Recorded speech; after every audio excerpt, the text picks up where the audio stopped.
Okay. So just a very simple, example of how eBird is important. So this is how my profile looks like. This tells me that which all states I've covered and what all species I have seen in this particular states and all, and what all photographs I've contributed. So it's quite interesting to see how eBird shows my data. This is actually something that it shows to me. It also tells me that in the year 2021, how many species I have seen so far till today, and in 2020, how many species I have seen in 300 in 2019. So it's basically whenever I look at all these things, it's like an achievement for me. Okay, this is what I've done. It also tells me that considering the month of June in 2021, I've seen 68 species. In 2020, in June, I've seen 92 and 95 like that. So it's quite interesting to see. It tells you your analytics also. I'm going to start with a very simple. So I'm going to log out from here. And the very reason that I have decided to start with the website first and then the mobile app, basically, it's very simple that the website I realized was something that has the entire control as compared to the mobile app. And the website was much easier to understand than the mobile app, at least for the initial stage, as it give you more control, especially when it comes to adding photographs and everything. So I realized, why don't we do a session specific to a website only. So I'm going to close this tab as well. Okay, 1 minute. I think has gone off. 1 second, hold on.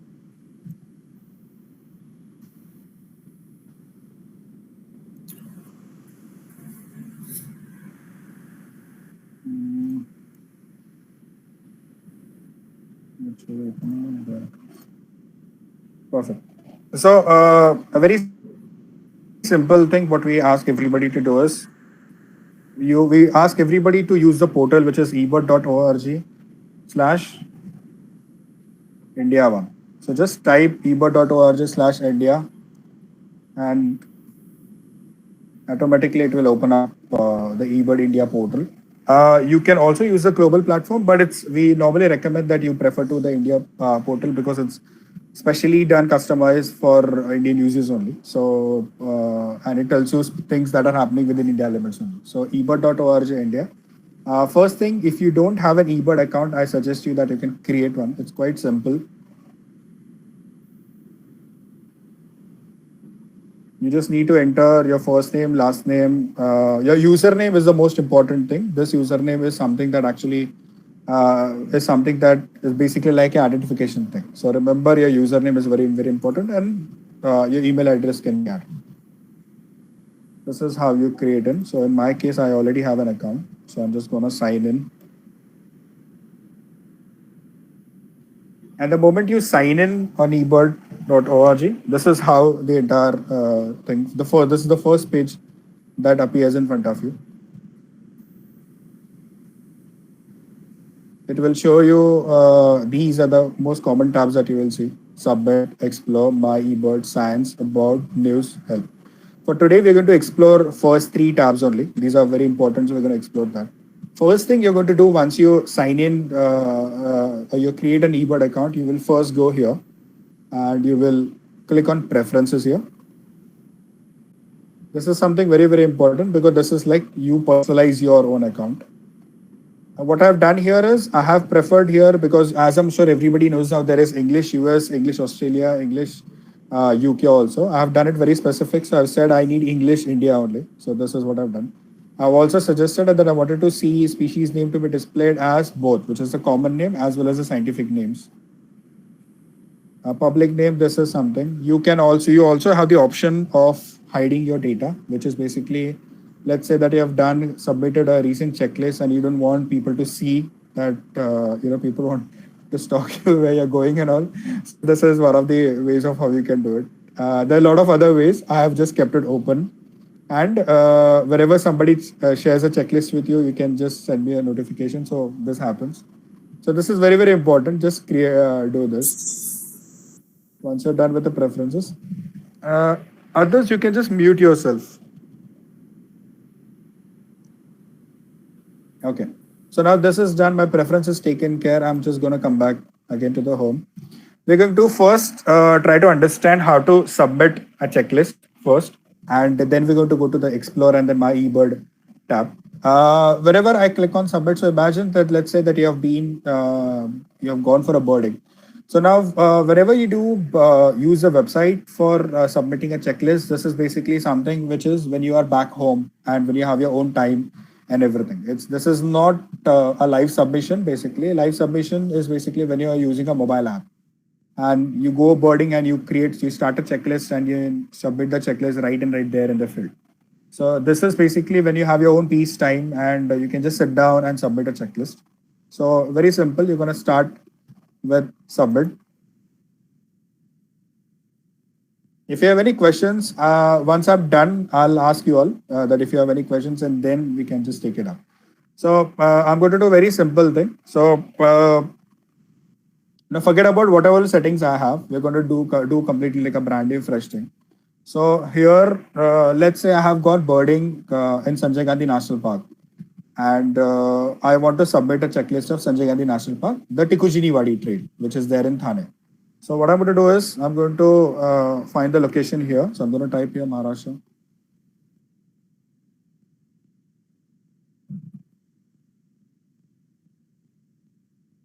There are a lot of other ways also, but I'm trying to go to the most simplest way. So the moment you type Maharashtra, you see this basically the map that just pops up, and you will see all these locations which are there, these balloons which are there. These are all the bird watching locations. So you can see how interesting we are there. We basically in Maharashtra, our situation in India is that there's so much birding that is happening around it. I'm going to type here Thane. So the moment I type in Thane, there are more and more balloons which are popping in. So these are the balloons. These are what is telling me that these are all the places that I can actually go for bird watching. So I go more deeper. I can either zoom in or either I can type in also. So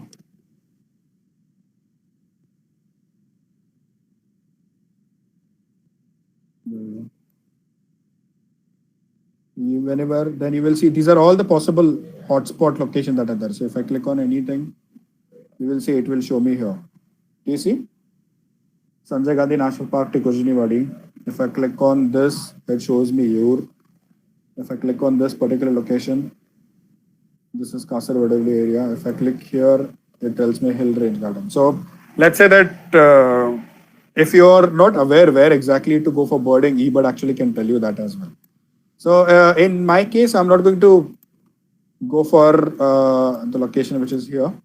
This is the Sanjay Gandhi National Park, Tikujini Wadi area. Majority of the locations within the Mumbai limits are already been identified as a hotspot. Now, do you see that this is a hotspot location? Then if you look at here, this is a personal location. Now, this is a location it's been showing because this is from my checklist, personally. So the blue balloons are something which are a private locations, which are done personally. It is available for public to see. And the orange balloons are the one which are actually the hotspots.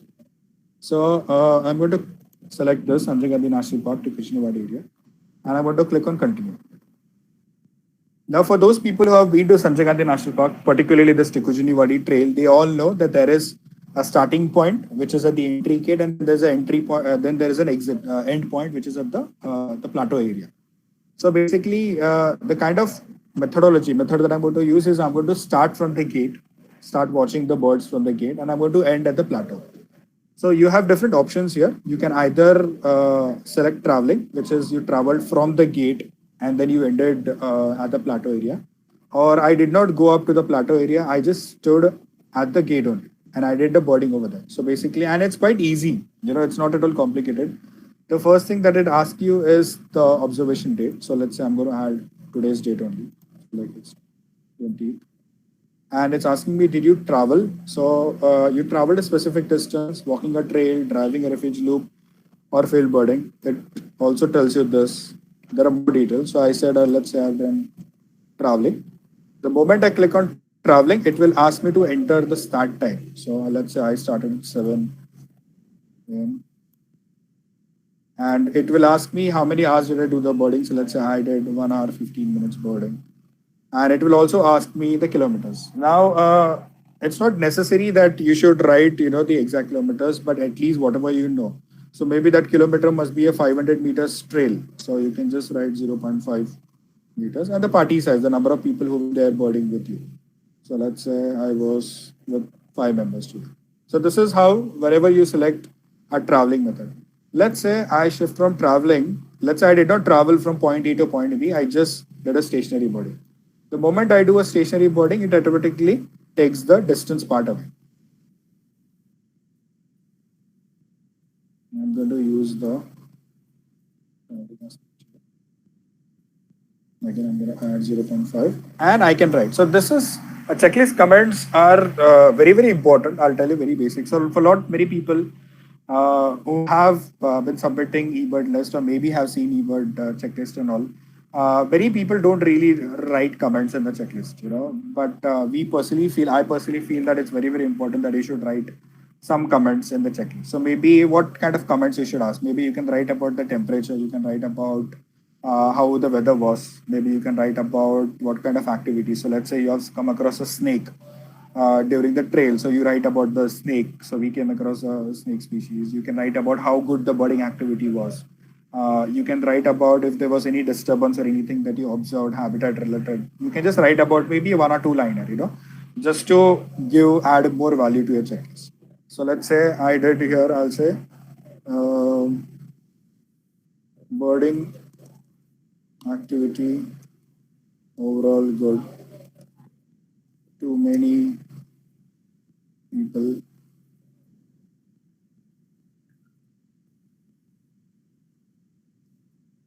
around. Or you can also say we covered, we did birding around the stream area. Stuffs like this you can actually write. And you can continue. Now, does anyone have any doubts till the first one, which is the first slide, location wise and what methodology did you use? Incident or traveling or stationary? What is it? Any doubts so far in that? If there are no doubts, just type in and no in the chat box so that I know. Okay.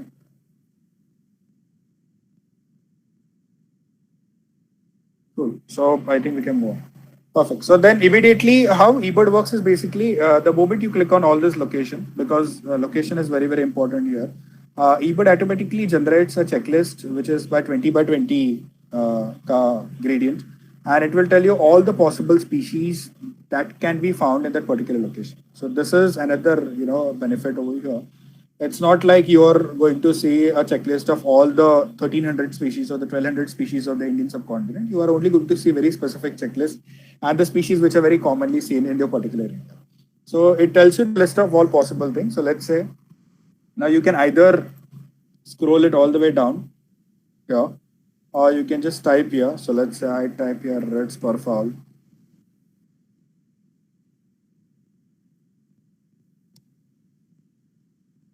So when I type red spurfowl, let's say I've seen 2 red spurfowl. I've seen an oriented dwarf kingfisher.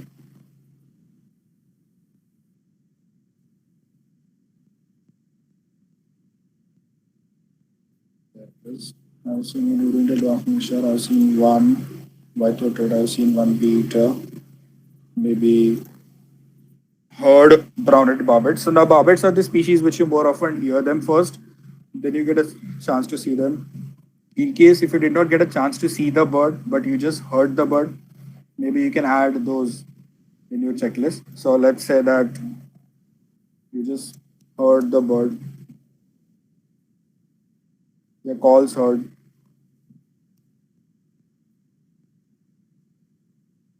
That is how. Let's say that you got an opportunity. You were so lucky that you actually got to see something which was very, very interesting. So I'm not going to more into technical things, but a very simple thing, that is something which anybody can use it. So here, if you look at it, the options that I personally like to select is either you saw the bird building a nest, you either saw the nest with the youngs, or you were able to see the nest was with the eggs, or you were able to see the bird was carrying the nesting material, or you were able to see the bird was doing the courtship display, the dance, stuff like that. So you can either select any one of this. So in my case, I'm going to say I was able to see nest building. I saw brown-headed barbet building a nest today. So I'm going to add here. This is just additional thing. You can also add, if you're able to differentiate the male and female in terms of the count, you can also do that. And whenever you don't know the age or sex, anything, you can just enter the data over here. This is just an additional information. This is not at all mandatory. This is just an additional information, not at all mandatory, but this just adds a value to your checklist. Then let's say I have seen some Alexandrian parakeets, few rose ring parakeets, and that's all I was able to see in the entire time period. Now, once I'm done with this, let's say I've entered all the data, everything. Let's say I've added a glass strike and two golden rules as well. That's perfect. And when I'm done with this, all this data completely, and I see here an option, you will automatically see there's a green button over here, and it's saying are you submitting a complete checklist of the birds you were able to identify. So you can read it about it more detail. More often, it's always yes, naturally, because you went over there. It's not always possible to 100% to identify every damn bird that you see on a trail, but it is almost possible to identify at least 95% of the species, because that's what we are gone. Unless you go for a specific species, particularly, let's say that you have gone to Sanjay Gandhi National Park, this Tikujini Wadi Trail, just to specifically see oriental dwarf kingfisher, and you did not look at any other species. So in that case, you can select the answer no. But here in my case, I have seen all the other species also, so I'm going to select yes, and I'm going to submit here. The moment you submit, this is how your checklist appears. This is how it looks like. So it will tell you exactly how many species were observed. Total of 13 individual, that is the total of 13 number of birds were being seen. It also tells you that the method that you have used was traveling, and you've actually completed a checklist. There were total 5 people over there. You started the trail at 7 o'clock, and the other details also. Now, if you want, you can share this checklist with your colleagues also. So for this, you need to know the user ID of them, and you can just type in the user ID over here, and you will see the option here called as share checklist. So that is how this entire share checklist works. Now, let's say you want to edit your checklist, and let's say you remember later on after a while that you wanted to edit your checklist and you wanted to add for few more information. So in that case, you will select the option here called as edit checklist. The moment I click on edit checklist, it automatically pops up back to the same thing. Now, let's say somebody is being really smart and wanted to add something which is very, very rare. So let's say I'm going to add, it's a winter season, it's a monsoon season, right? So we are not supposed to see winter birds over here. So let's say I'm going to add a steppe eagle. Now, steppe eagle is a very common winter visitor for the Mumbai region and quite common in the entire Tikujini Wadi area also, especially during the winters.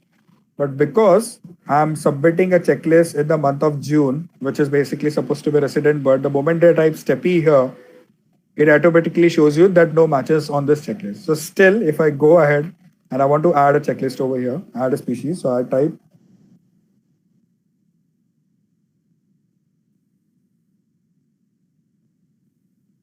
see.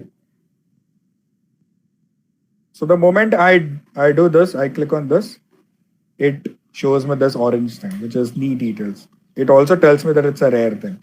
This bird is rare for this date and location. Please add comments. Check complete, which is here, and add any photos or sounds after submitting and saving the checklist. So on the back end, whenever we sit down for review and all, we have this designed set algorithm in the back end. We have certain identified number of filters. That is how it works. And that's the reason the moment I type steppe eagle now, it automatically, goes in the rare thing. Now I'm not going to enter anything here. So I'm just going to leave it blank. And I'm going to save the numbers. So steppe eagle is not added in this. You can see. The another way of how your checklist can get, featured or you will be queried is, for example, let's say now there are certain species that are always supposed to be known in a smaller flock numbers or a particular flock numbers. For example, the moment I talk about cormorants in general, you must have seen cormorants are known to be flying in a flocks of 500 plus birds also. Similarly, the moment I talk about flamingos, you're all familiar that flamingos can be seen in numbers of at least 10 to 15,000 numbers also. So certain species are always known to be forming a larger flock. But a species like red spurfowl or Indian peafowl, which a maximum flock size could be 20, 30, or for 10 to 20 birds. The moment I type here 50 red spurfowls, I was able to see. I'm not sure whether the filter will feature or not. Let's see. See. Now here I've added just too many numbers. Immediately it tells me that this is a high count for this date and location. Please add comments, check complete. So eBird also tries to tell you that it also controls you the number of species that you enter, the count also that you have. So this is also very, very important that you do it. So I'm going to stick to 5 only and I'm going to save here. So this is how you basically work it out. At the moment you add any high counts, the moment that you add anything that is rare, this data, the rare data automatically get back to us in our review panel on the checklist reviewers. And then we send you an email asking you questions about how you were able to identify this particular species. Basically, how were you able to eliminate a common species, or how did you get such a high count? So what kind of methodology did you use to count those birds? The next thing is basically if you have taken any picture or if you have taken any audio, basically recordings, you can add it. Videos are not yet allowed for all the users. It is allowed to only selective users only, within India at least. So for now, we can only stick to photographs and if you have recorded something, so for that only.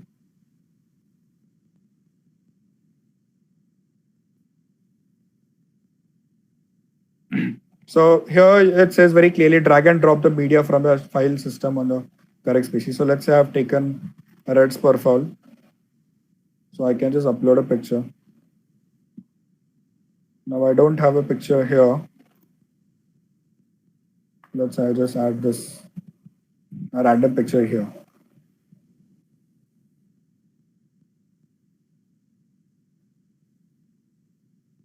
The moment you add the picture, this is a random picture. This is not a picture that is supposed to be added. I'm just trying to explain it. You can write media notes over here.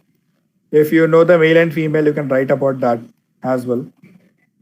If the particular photograph that you have features the bird singing or vocalizing or carrying food, nest building or flying, you can actually select that. You can also have tags like the bird is in the habitat. If the photograph is showing a habitat, you can do that. If it's in a nest, you can click on all those things. And then done. This is again additional information over here. So I'm going to select this and I'm going to delete this.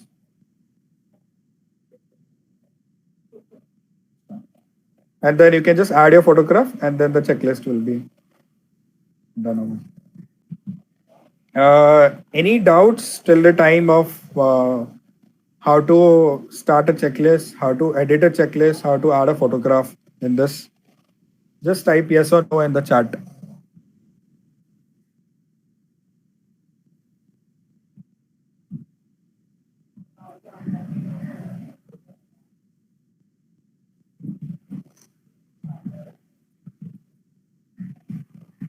Okay. How to upload pictures? Is the pictures now clear? Somebody has a doubt here. Dr. Dave?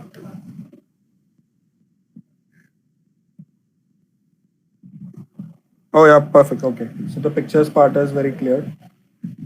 You can certainly upload a past data also. I have done it many a time. So again, the same simple. So basically, because here, this is something we are doing completely manually. You can add the data as old as you want. So I have added data which is around 2010 also. Very simple, same techniques we're going to use. You're going to go here. Sorry. So let's say I trying to add a data of quite old, let's say Maharashtra, and then I type here Dombivli. So I stay in Dombivli West. I'm going to type Dombivli West. This is Satpur wetlands. Now let's say I want to add a historic data. Now there are times when you don't really remember, the start time, duration, or the distance that you covered. You can always go for a historical data. It still asks you, but it's not mandatory. If you look here, there's a star mark here. And when you put it as historical, it's not mandatory. So if you remember, well and good. If you don't remember, it's fine. You can always add it through this way, or if you remember the details, you can just enter the details like when did you see the bird and everything, and it will automatically take it. So here it is. You can always go back to as old as you want. We have checklists on eBird, I think, which are around 1950s and 40s and 60s, 70s and 80s also. So that's how interesting eBird is, and that's how the global platform is. So you can always add up your past data also.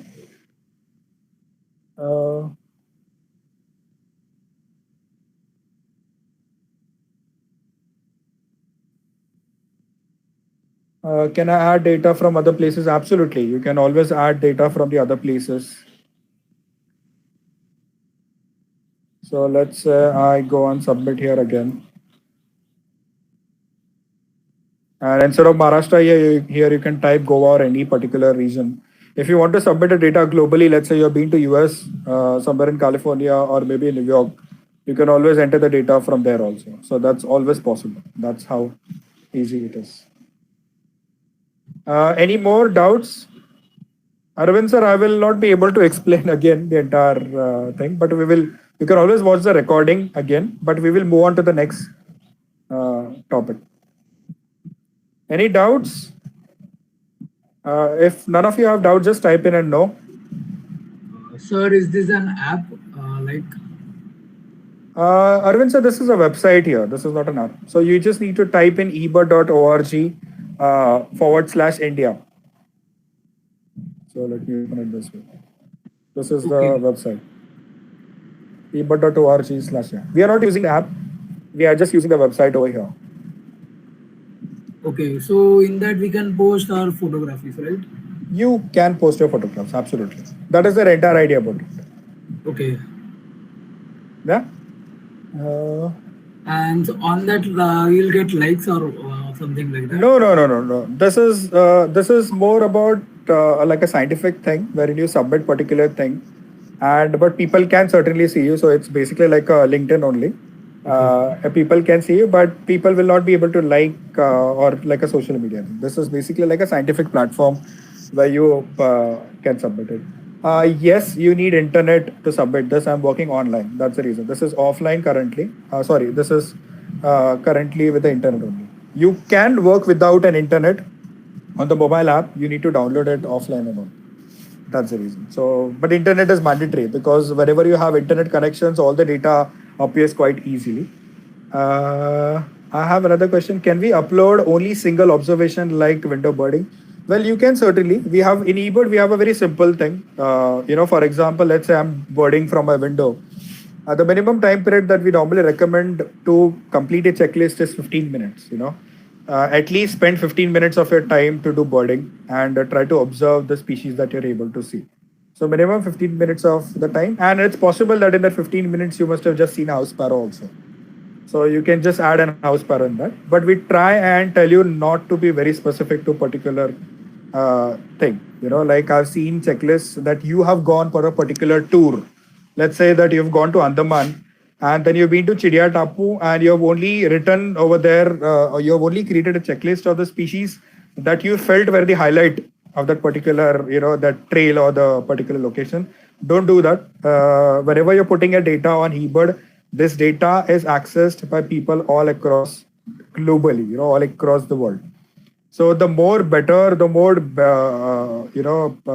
value that your checklist has, the more it's going to be beneficial because your eBird checklist can also be used in a scientific study. Wherever somebody is trying to publish a scientific data or study or something, it is used. Your checklist is also used for that particular purpose. So you can imagine the kind of value that you are putting in uh, by just submitting a checklist. So that's the reason this particular initiative is called Citizen Scientist, Citizen Science Initiative, wherein every person actually becomes a scientist. That's the reason it's very, very important. For a single bird observation, uh, so yeah, do you need internet? That part is very clear. Trails, I understand because many time when you go outside, it doesn't really work with the internet. That's the reason you need to come back here whenever you have peaceful time and all.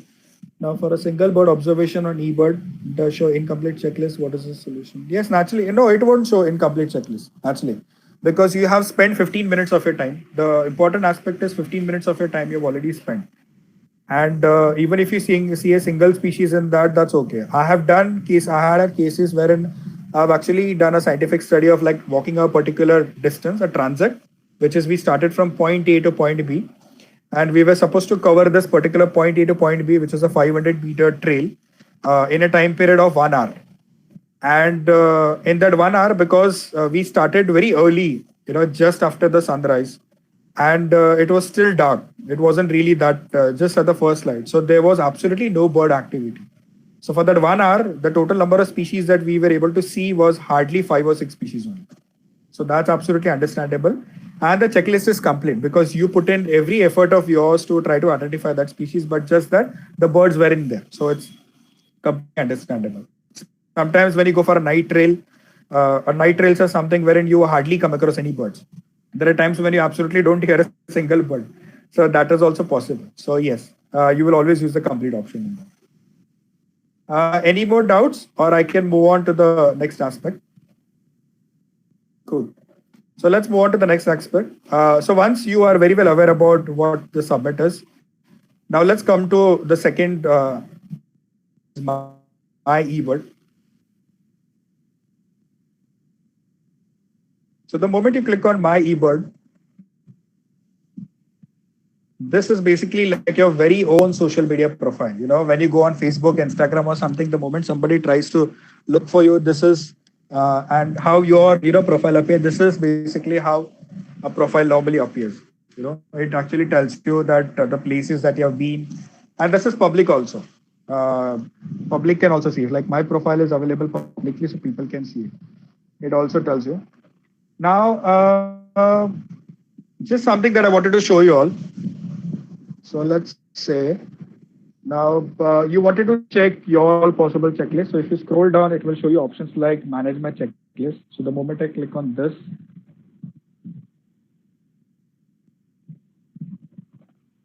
I'm not going to go much into details of all these things. I'm just going to show you how it looks like. So the moment it tells you this is how it tells you these are all the past checklists that you have done boarding. Again, let's go back to my eBird.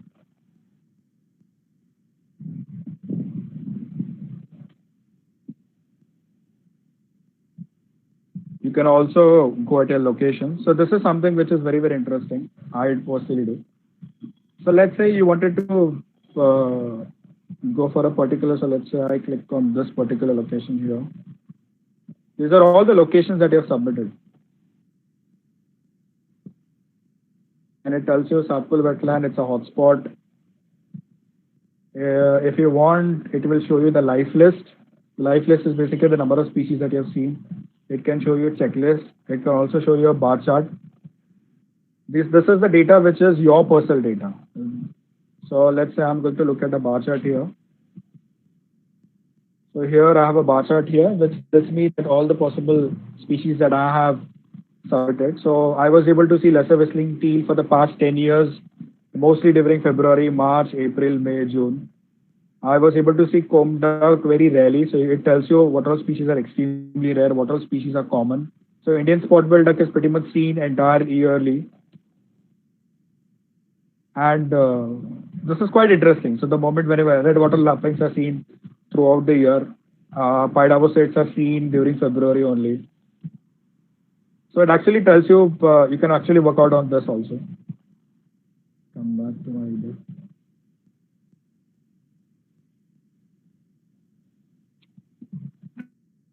This is more about exploring your checklist. checklist. What else is interesting in this? Yeah. So that's what more you can do from iEBud. Uh, Anybody can see your checklist. Yes, absolutely. So for example, let's look at that.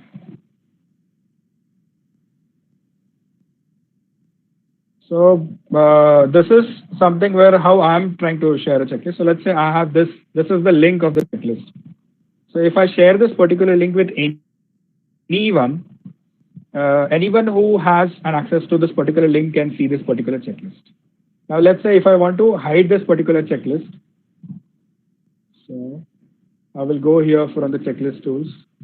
I can always edit the location. I can always edit the date and efforts, edit the species, add a media, hide from eBird output. That is also possible. I can always share it with anybody. So you can always hide this data if you want to hide it. And as ma'am is asking that if you don't want people to see your checklist or the data submitting, over here, data privacy, hide all the data that you submit of a recent, hide all my data from the eBird alerts, hide my data from the top 100, hide my checklist comments. You can select anything that you want over here. Now, any doubts so far till here? So that I can just start with the Explorer, the last part of it.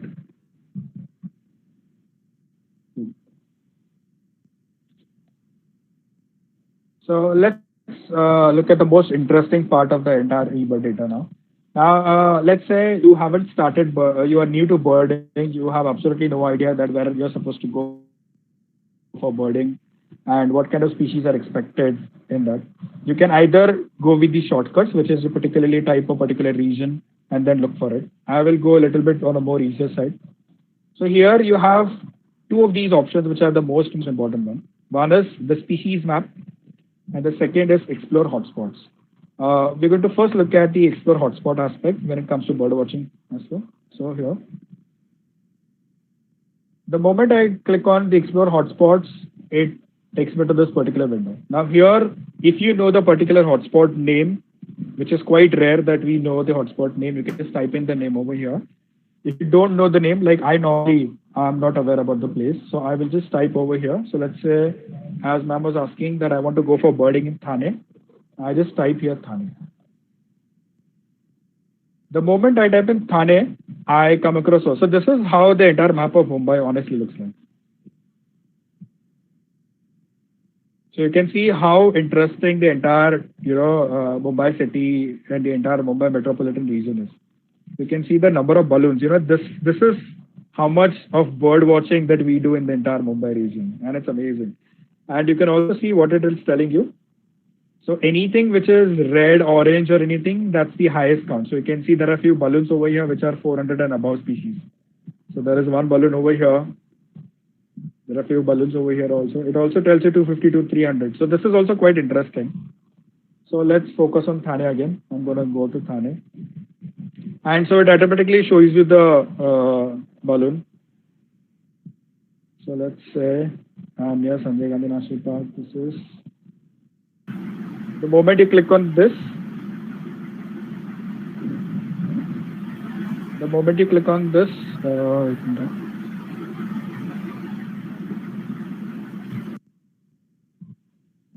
so the moment you click on this, it will open up like this. It will tell you that there are around 202 species of the bird that are seen at the Tikujini Wadi particular hotspot.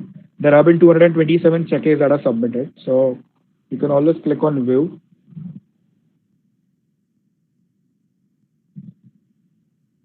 The moment you click on view, this is how the tab appears. So it will show you the last person who have visited this particular place also. So Chandrika ma'am here has been to Tikujini Wadi on 20th of June. You can, if you want to see what all birds she has seen, you can always click here, or by default it shows you the species that she was able to see. If you want to see which was the particular bird which was seen first time in the entire area, you can always click on the first scene. So it tells you that this particular species was first reported at this particular location by this particular individual. So here, Alpine Swift was first added in the checklist of this particular area on 27 June by Pradnavant Mani. So similarly, so I'm going to stick to last count, last in here. It also tells you, if you want to go more detail, it also tells you who is being the top contributor at this particular location also. You know, the people who more often go to this particular place. This particular option, top e-birders, actually help you a lot. I honestly, I remember when I went to Dharamsala area and all, whenever I was looking for a particular species or something, I was able to see the names over here, and I was able to find that friend on Facebook, or either you can always, so for example, let's say I clicked on Chirag Ahuja here. It will take me to Chirag Ahuja's profile also. And it will show you that what all areas he has been and everything like that. You can always look for Chirag Ahuja on Facebook and then maybe write a small message to him, approach him for that. So this is how the hotspot feature really works. You don't necessarily need to work around it much. It's quite easy, simple. Let's say we come back again to the hotspot options. And I'm going for boarding first time, let's say, to Jaipur.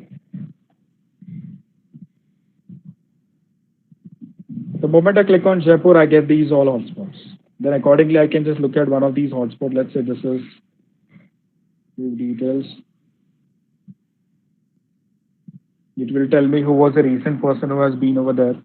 If you want to download a checklist for this particular area, you can always click on illustrative checklist. This is there. This actually tells you what particular species can be seen in the particular area and when can you expect that particular species also. If you want to download a printable checklist, you can click on printable checklist also. This is a printable checklist that you can just save and use it as and when you need.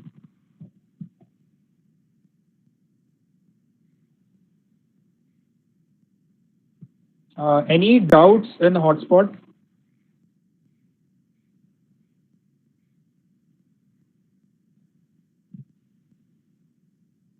Arvind, for your question,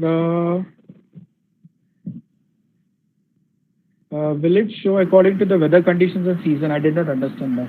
Sir, I was telling about whether it will show how many birds are there according to the weather conditions and the temperature, seasons. Yes, it does. So that happens whenever you explore, submit a checklist. It shows you all the possible species which are there in that area. If you want to know what all species can be seen in that particular area, so that is here. The moment you click on hotspot and then type in, let's say that you want to see Dombivli particularly. So now Dombivli, the moment you click Dombivli, you see all these balloons which pop up. Let's say I click on, I think this is Bhopar here. Oh, yeah. The moment you click on Bhopar, you can see the number of species that can be seen over here and who have seen those, everything details you get. Okay, so sir, do you go everywhere for bird photography or only twice or thrice a week like that? Sorry? Do you go every day for bird photography or only twice or thrice due to these COVID conditions? Are you talking about me? Yeah, sir. Okay. For me, I stay very close to Satpul. So I go to Satpul pretty much every twice or thrice in a week, as and whenever time allows me. Oh, okay, sir. Yeah. Let's come back to this. I don't think anybody has any doubts to hotspot. Now we're going to look at another aspect. Let's say that you wanted to look for a particular species. Let's say you have a target species and you want to look for a particular species. And how can you look for it? So let's say I want to see, let's say, what do I want to see? Let's see. I want to see cotton pygmy goose. So the moment I type cotton pygmy goose here, it will randomly open up the entire nation. Let's say you want to type specifically to Mumbai. I type in Mumbai. And the moment I type in Mumbai, it shows me all these places. So the places which are red in color, they are actually the hotspots, as you could see very clearly here, birding hotspots. And it also tells you that these are the recent ones and these are the older ones. So all these are the locations. If you specifically want to look for a checklist where there is a photograph, you click on Explore Rich Media. So the moment you click on Explore Rich Media, it will actually tell you that there is a photograph over here. So let's say here I have a Copper Creek Dombili. Manish sir has submitted a particular checklist. I can always click on this.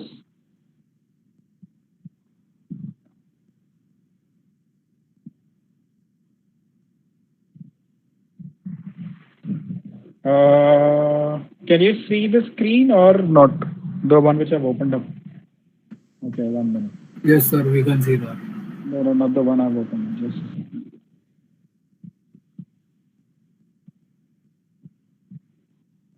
Just a second. Huh?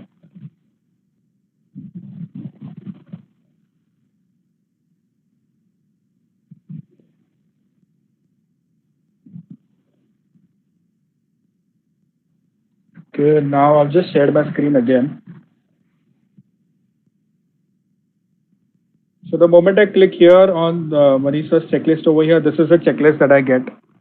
And it actually shows me that the photograph was also being there. And it also shows me the other photographs of the other species also. So this is how you can actually track a particular species as well. It's quite interesting. If you don't want to, if you just want to see which all areas where they were previously seen, it actually tells you this. You want to filter the data more and more, you can play around with the data like this. If you particularly wanted to see year around, if you wanted to see for December to February or current year only, let's say you wanted to see for the current year only, for like 2021, it will show you all the possible areas. So this is the current status of cotton pygmy goose, which all places you can actually see them. So you click here, it shows you Viva wetlands is there. If you want to do it, let's say for the last 10 years, we can do that. So that's how interesting it is. Now, there are certain species that we always have a target, and these are the species which are also red listed or the threatened species or they're very sensitive species, and there are possibilities that they might get disturbed and all. So eBird also takes care of all that aspect also. So let's say for a particular species like the Indian eagle owl.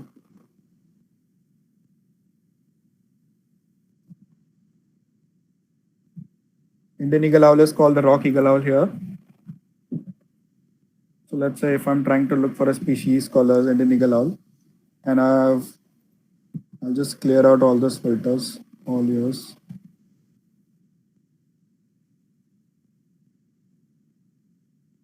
So again, I'm going to specifically look for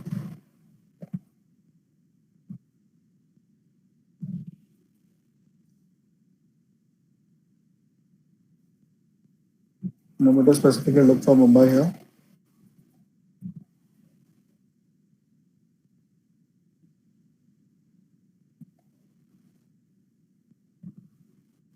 I think the internet is slow on my end, so it might take some time. Yes.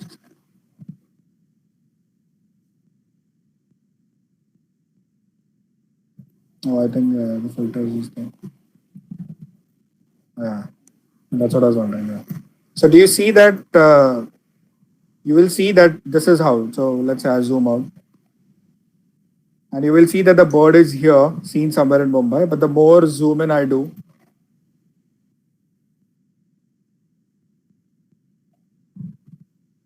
see, you don't see anywhere any markers.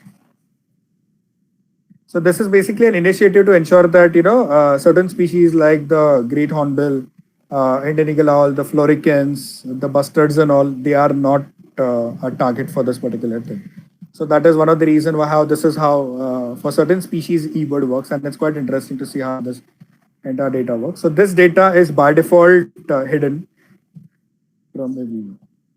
So this is how the option of the species map really works. It's quite interesting to see.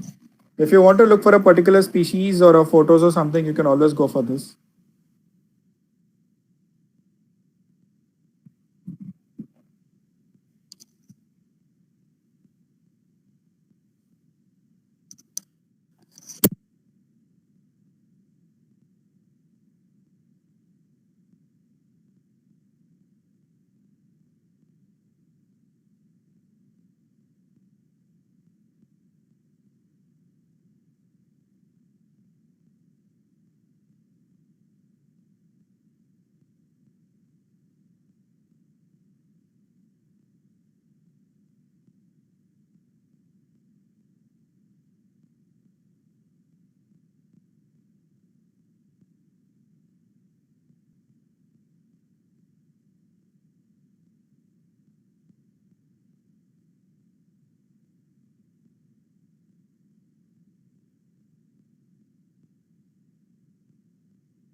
Connection gone?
No audio for the last 5 minutes.